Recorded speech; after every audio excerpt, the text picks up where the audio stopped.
There are people who leave you feeling tired, foggy, or unsettled after even a short interaction. We all know those types. You may not be able to explain it, but something feels off. This is not about personality conflicts or bad moods. It's about energy exchange and how some people survive by feeding on it, feeding on you. I want to talk about 4 common ways energy vampires, also called parasites, stifle and siphon energy from others. These are not supernatural ideas. They describe real behavioral patterns that show up in daily life, relationships, work, and social spaces. At the root of this behavior is disconnection. When some people feels cut off from their own inner source, they begin to compete for energy instead of generating it. To them, energy feels scarce. If you have it, they feel they don't. This creates an either-or mindset. Think of consciousness like a main power source. Each person has their own direct line to it, like an IV feeding their spirit body. That energy is meant to nourish the person living inside the body. Healthy connection allows voluntary sharing through love, conversation, and mutual presence. But parasitic behavior is not a voluntary exchange. It quietly taps into your line. Every method used by an energy vampire is a way of attaching a second tube to your supply. Once you understand how these methods work, it becomes much easier to recognize when an interaction stops being mutual. The first and most obvious type is the intimidator. This one uses force, fear, or pressure to pull energy. It can show up as physical aggression, threats, or dominating behavior, but intimidation is not always violent. It could be loudness, chaos, or constant disruption meant to pull attention toward them. Some people talk far louder than necessary. Others create noise, conflict, or tension in shared spaces. The common thread is stimulation. Where attention goes, energy flows. Intimidators are rewarded by reaction. Every irritation feeds them. This is why your body reacts before your mind does when someone invades your space this way. They may also belittle or posture to create imbalance. When someone tries to make you smaller, they are trying to elevate themselves by force. The exchange is not mutual, it is extraction. The second type is the interrogator, and this one is far more subtle. Instead of force, they use questions, endless questions, questions that make you explain yourself, justify yourself, or doubt yourself. Some people call this gaslighting, but it goes wider than that. Questions are powerful because humans are wired to answer them. From childhood, we are trained to respond when asked. Even if you stay silent, your mind still engages. That internal response still spends energy. Interrogators often disguise their approach as curiosity or concern. They ask what you are doing, who you are with, why you chose something, or how you feel about everything. They may share just enough of themselves to invite you to share more. The exchange feels uneven because it is.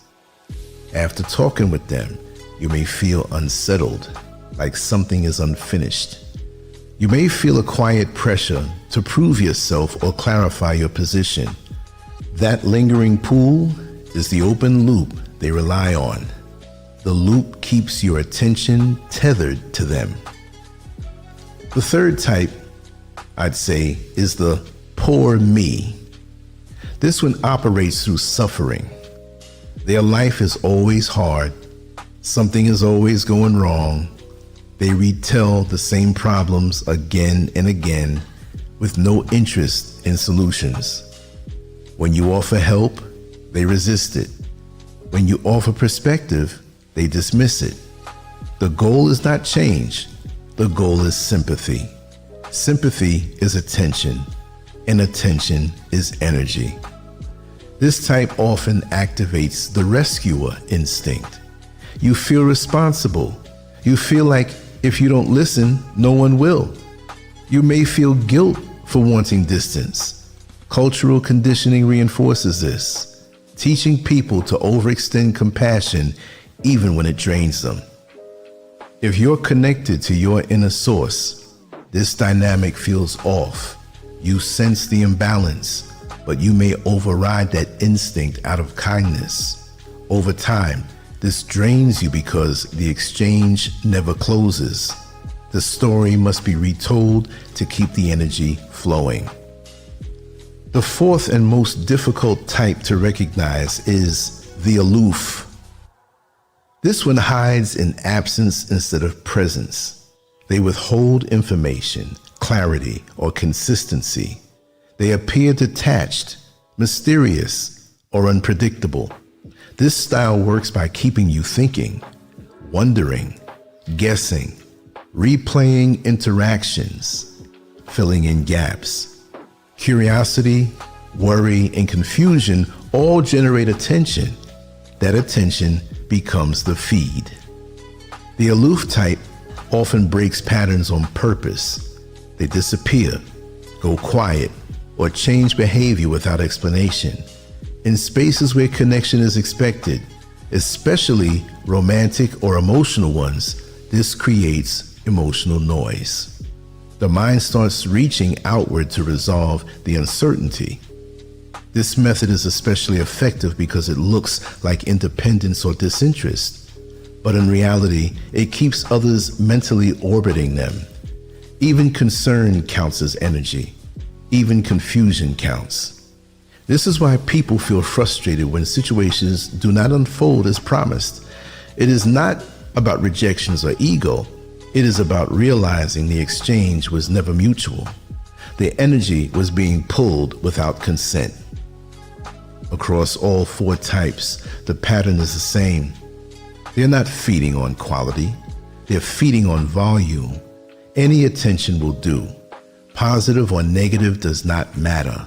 They are not seeking depth, connection, or resolution. They're seeking flow, energy flow. Once you see this clearly, many confusing interactions start to make sense. You stop personalizing what was never about you. You begin to recognize when your energy is being invited into a one-way system. Understanding these patterns is not about labeling people or becoming paranoid. It is about awareness. Awareness restores choice. When you see how energy is pulled, you can decide when and where to give it. Healthy exchange feels mutual. It leaves you clear, grounded, and settled. You do not feel chased, drained, or mentally hooked afterward. Your body will always tell the truth before your mind explains it away. Energy parasitism thrives on unconscious participation. The moment you see the mechanism, its power weakens. You no longer need to fight or confront. You simply stop supplying excess attention. Your connection to source does not need defending through aggression. It strengthens through boundaries, clarity, and self-trust. When your energy is rooted, it becomes less accessible to manipulation. Once awareness has been established, the next step is not confrontation, correction, or crusading. The real work begins quietly. Protecting your energy is not about becoming guarded or paranoid, but about becoming conscious. Many people lose their vitality not because they're weak, but because they are generous in environments that do not honor generosity. Disengagement is not rejection. It's discernment. It's the ability to recognize when an interaction is draining rather than nourishing, and to respond in a way that preserves your inner balance without drama or hostility. This is a skill that develops through observation, patience, and self-respect. Energy is exchanged long before words are spoken. Tone, intent, emotional hunger, and unspoken expectations all signal whether an interaction will cost you something. When you learn to read these signals early, you stop paying unnecessary emotional fees. The goal is not to harden yourself or become distant from the world. The goal is to remain centered within it. Protection does not require aggression. It requires clarity. What follows in this discussion is a practical framework for staying out of the line of fire altogether, not by controlling others, but by mastering your own positioning, responses, and internal boundaries. One of the most effective forms of protection is redefining access. Many people unconsciously operate as if everyone deserves full emotional access to them by default. This belief quietly invites exploitation. Your time, attention, emotional labor, and presence are valuable resources, no doubt. When access is unlimited, it is often misused. When access is measured, it becomes respected. You do not owe explanations for why you conserve your energy. You only owe yourself consistency. Healthy disengagement begins with the understanding that not every invitation requires a response. Not every problem requires your input, and not every emotional display requires your participation. Silence, pauses, and delayed responses are not cruelty. They are filters. One of the most powerful ways to protect yourself is by learning emotional neutrality. This does not mean becoming cold or detached. It means choosing not to emotionally escalate situations that are designed to pull you off balance. Energy draining dynamics feed on reaction. When reactions are removed, their fuel source weakens. Calm responses, minimal explanations, and steady tone interrupt the cycle naturally. Neutrality looks like listening without absorbing. It sounds like responding without defending. It feels like staying rooted in yourself even when emotional pressure is applied. This approach often feels uncomfortable at first, especially for those conditioned to over-explain or over-give. But over time, it becomes liberating. You begin to notice how much peace exists when you stop negotiating your inner stability. This engagement does not require dramatic exits or public declarations. In fact, the most effective withdrawal is usually subtle.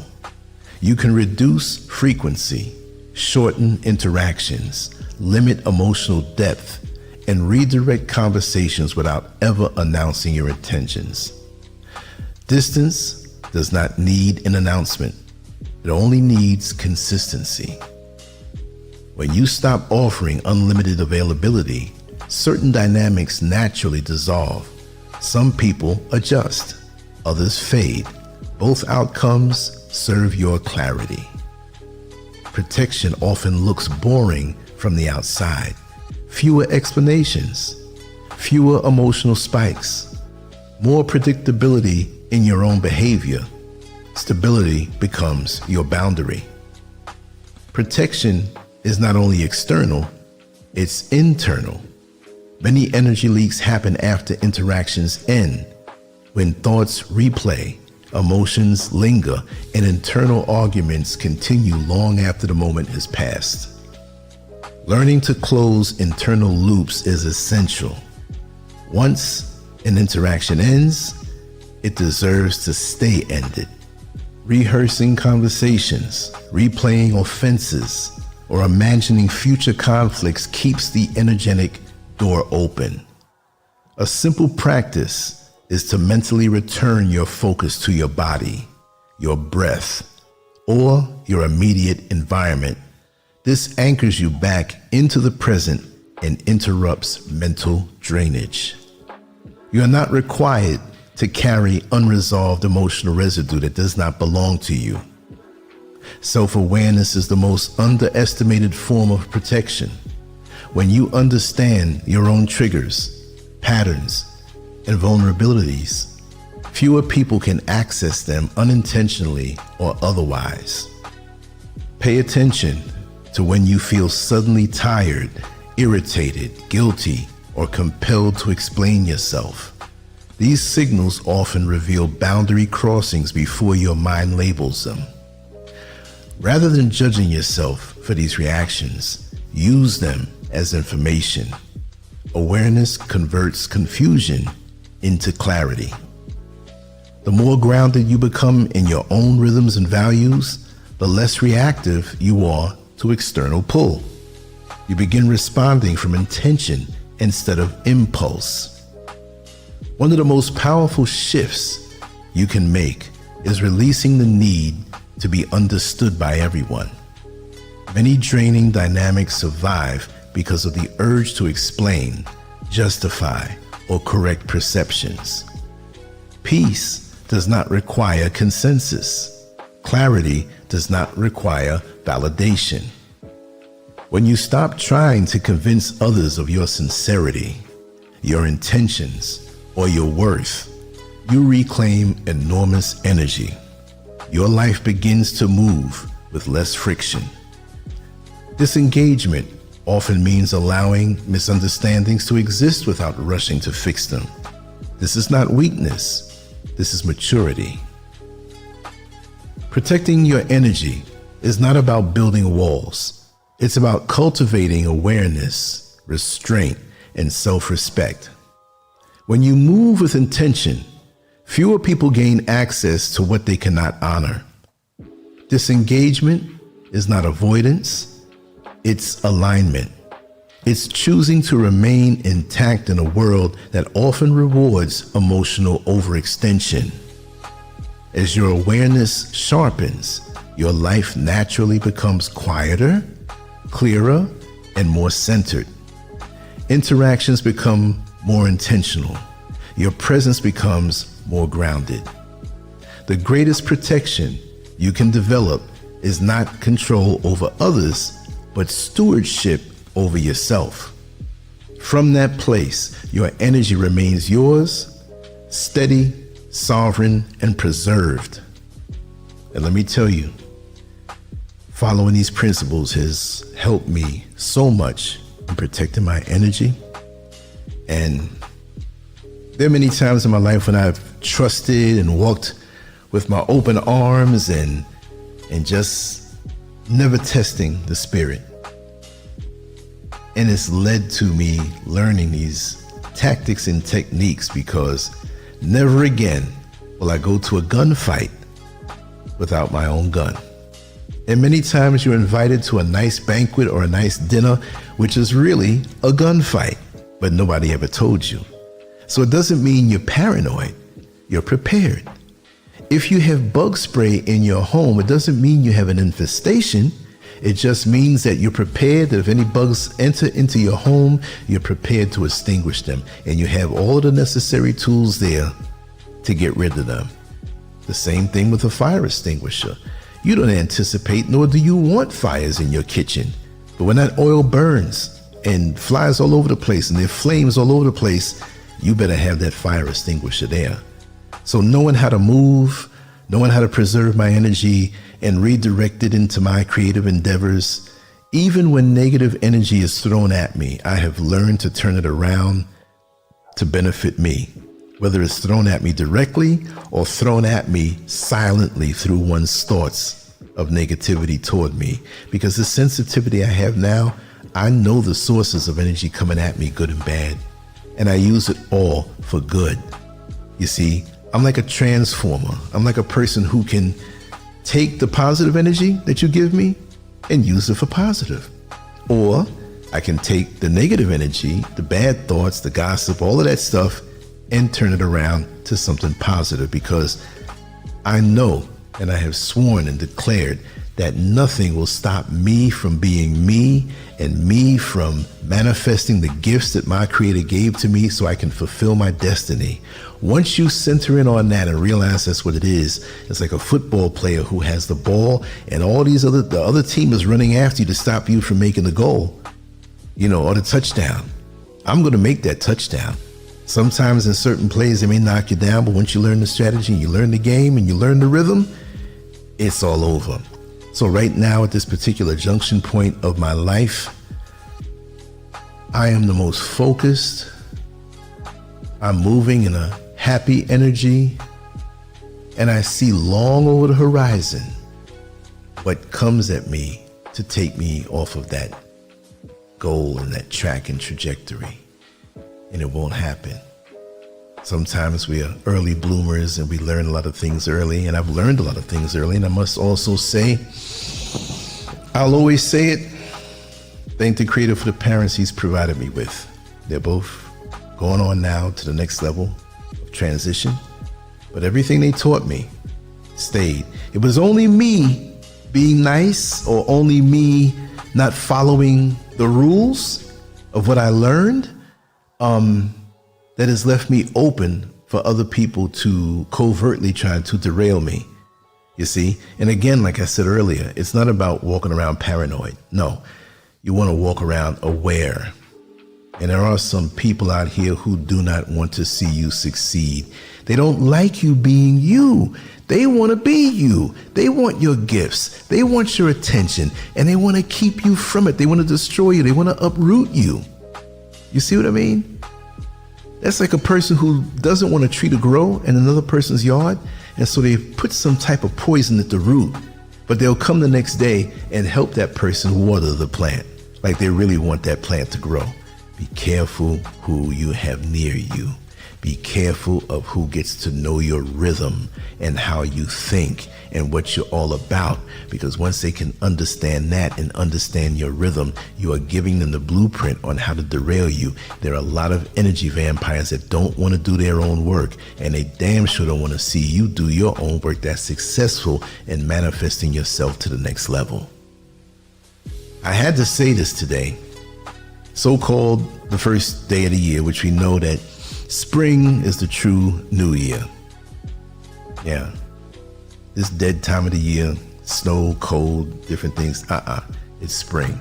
But man has to change things around for his benefit so he can control the masses. So we'll still say, for those who say it, Happy New Year. But we're only doing as Rome does, but we don't think like them. When in Rome, do as the Romans do. So another thing you have to learn to be is a chameleon, a righteous chameleon, not a chameleon to go and rip people off. But again, you don't have to always reveal what you're not. You'll see people and the things that they do and the way they move. You don't have to declare it. Just be quiet and move on and write that down in your mind that, hey, this is the kind of energy these people have. This is what I need to stay away from, right? Because we're given boundless energy every single day. But our thoughts are taken over and manipulated, especially with social media. We start scrolling, and we find ourselves far off from what it is that we wanted to accomplish. And what do we do to combat that frustration? We scroll some more.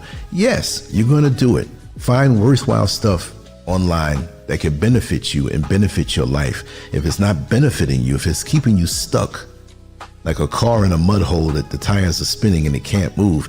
The tires are moving, but you're not going anywhere. There are things today on this so-called first day of the year that I will accomplish, and I said I am going to accomplish. And I am. Right?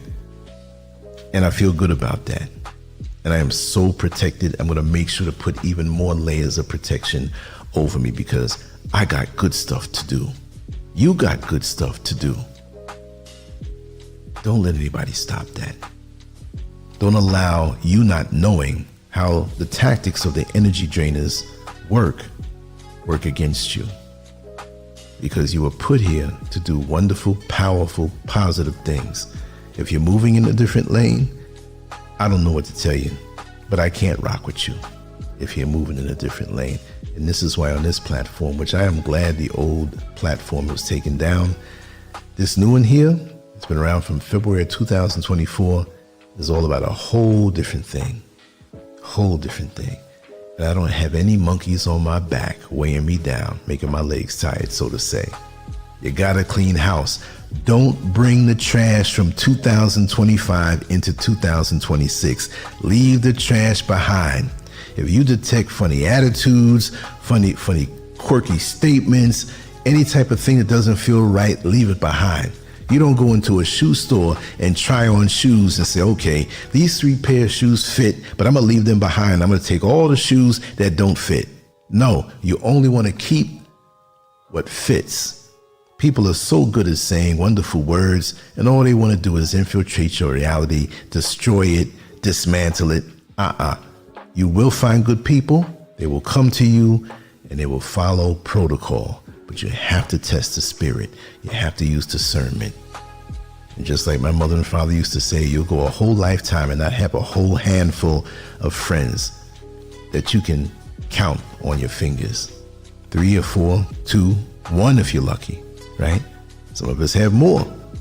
But no matter what, check out what they're doing with their life. What are they doing with their life? If they're sitting around doing nothing, minding other people's business or whatever, you know, and people say, well, they're a good person. They're taking care of business. They're taking care of their family. You're supposed to. It doesn't mean you're good. You got no choice. What are you doing over and above to show me that you have been in the positive lane? Most people fail when it comes to that. What is a positive work you're doing? What are you doing? Because like I said before, 100 years from now, nobody's going to know you. Nobody's going to know me. Hell, I transition. People that next Monday have to go back to work. People are going to watch TV. They're going to watch the news. They're going to eat. They're going to have sex. They won't be thinking about me. I don't have any thoughts of this self-importance. I'm here to do a job. Once my job is done, I'm on to the next level. But I'm not expecting my name to be up in lights. I'm not expecting to get all this applause. I'm not doing this for this. I'm doing it because I have to. I'm put here for this, right? And I'm using this platform and social media to do just that. Look at Malcolm X. Look at Marcus Garvey. Look at all of these people who didn't have social media and did some monumental things globally. It's because they had to do it.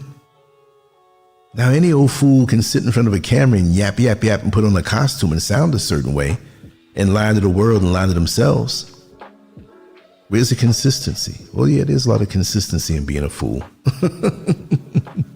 or being a narcissistic, wannabe cult starting leader. There's a lot of that going on.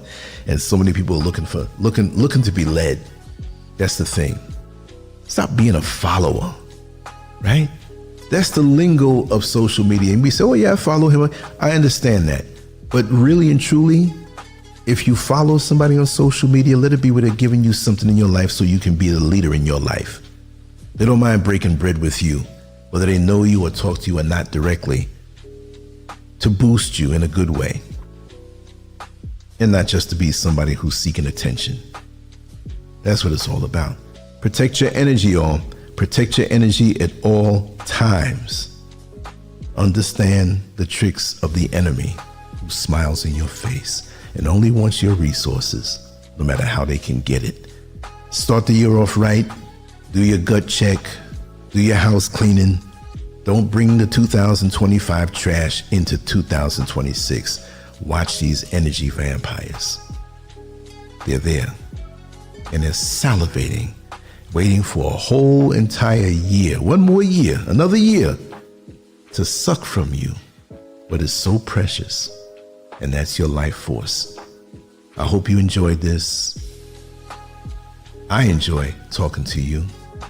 I love the comments, and I still have to get back to many who have wished me a happy new year.